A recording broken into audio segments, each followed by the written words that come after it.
Hello বন্ধুরা, শম্পা বিশ্বাস live চ্যানেলে তোমার স্বাগত জানাই তোমাদেরকে। দেখো বন্ধুরা, আমি আরেকটা ব্লগ নিয়ে এসেছি। দেখো আমার কিছু ফুল গাছ ছাদে তোমাদের সঙ্গে শেয়ার করছি। দেখো এই গোলাপ গাছটা, এটা বেশি দিন হয়নি, কিনেছি। তো খুব পছন্দের, খুব শখের গাছ। আমার খুব ইচ্ছা ছিল গোলাপ গাছ কেনার। দেখো দেখছো কুড়িগুলো, দেখো সূর্যের আলো পড়ে আরও ফুলগুলোর সৌন্দর্য আরও বেড়ে গেছে। সূর্যের আলোতে দেখো কত সুন্দর লাগছে ফুলগুলো।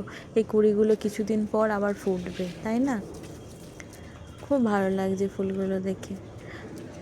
যখন গাছের আর নতুন ফুল হয় তখন দেখবে মানে নিজের হাতে করে গাছগুলো বসানো, ছোট থেকে বড় করে সেই গাছটায় ফুল হলে মানে মনটাই খুশি হয়ে যায়, তাই না? ফুল ভালোবাসে না হয়তো পৃথিবীতে এমন মানুষও নেই, তো ফুল সবাই ভালোবাসে। তো দেখো এই ফুলগুলো, দেখো আমি এই ফুল গাছগুলোর নাম জানি না, ভালো লেগেছে কিনে এনেছি। তো ফুলগুলো দেখো কত সুন্দর লাগছে ফুলগুলো। সূর্যের আলোতে এদের সৌন্দর্য আরও যেন দ্বিগুণ বেড়ে গেছে। দেখো কত সুন্দর,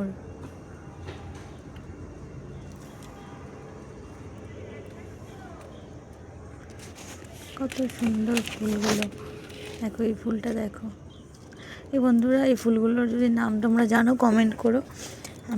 আমাকে বলেছিল দোকানদার অনেকগুলো নাম, কিন্তু আমার ঠিক মনে নেই। চন্দ্রমল্লিকা বলেছিল, আবার কি অনেক কিছু নাম বলেছিল, তো আমি সব ফুলের নাম জানি না। দেখো এই গাঁদা ফুলটা দেখো কত সুন্দর, সূর্যের আলোতে আরও যেন হলুদ হয়ে গেছে, কত সুন্দর লাগছে দেখে, মনটা ভরে গেল। দেখো এই ফুলটা শুকিয়ে গেছে, এই গাছটাতে একটা ফুল হয়েছিল তো শুকিয়ে গেছে, আরও পাশে গাছ বেরিয়েছে, ফুল হবে কিছুদিন পর। দেখো এই একটা লঙ্কা গাছ, লঙ্কার একটা চারা ছিল তো বসিয়ে দিয়েছে আমার বর, হবে হয়তো কিছুদিন পর। লঙ্কা এখনও বাকি আছে। এই ফুলটা দেখো বাসন্তী কালারের গাঁদা, আমার খুব পছন্দ। এই বাসন্তী কালারের গাঁদা আমার খুব ভালো লাগে।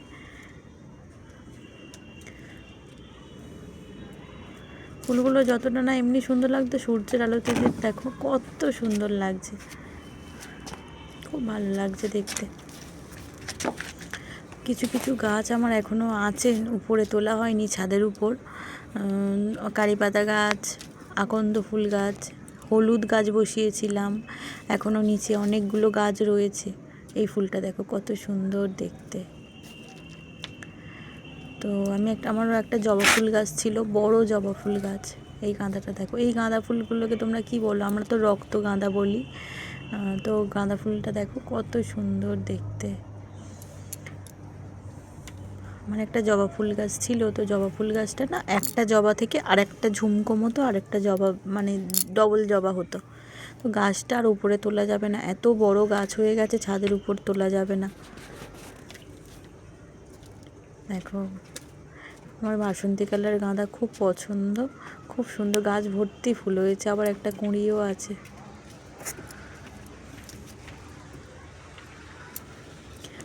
এখন মানে ছাদের উপরে কিছু কিছু গাছ লাগানো হচ্ছে, তো বেশি গাছপালা এখন লাগানো হয়নি। যেগুলো লাগানো হয়েছে তোমাদের দেখো, এটা আগে গাছ ছিল, রাম তুলসী পাতা বলে, অনেক কাজের গাছ ওটা, সর্দি কাশিতে খুব উপকার। দেখো এই গাছটাকে নিয়ে আমি খুব চিন্তার মধ্যে রয়েছি। এটা বেল ফুল গাছ, কত বেল ফুল হতো জানো বন্ধুরা, এত সুন্দর সেন্ট বেল ফুলের, আর গাছ ভর্তি সাদা সাদা বেল ফুল, খুব সুন্দর ছোট্ট ছোট্ট গাঁদা বেল ফুল হতো। তো গাছটা না একদম শুকিয়ে যাচ্ছে, বা গাছটা বাঁচাতে পারবো কি না জানি না, যাই হোক চেষ্টাতে আছি।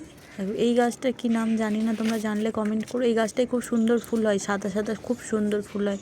তো গাছটা ডাল কেটে বসানো, হবে কি না জানি না, বসিয়েছি এখন তো ঠিক আছে। দেখো আমি এই তুলসী পাতা দেখো, কৃষ্ণ তুলসী, এটা অনেকবার বসিয়েছি কিন্তু কোনোবার বাঁচাতে পারিনি। এবারে গাছটা কত সুন্দর হয়েছে, রাধা তুলসী আর কৃষ্ণ তুলসী।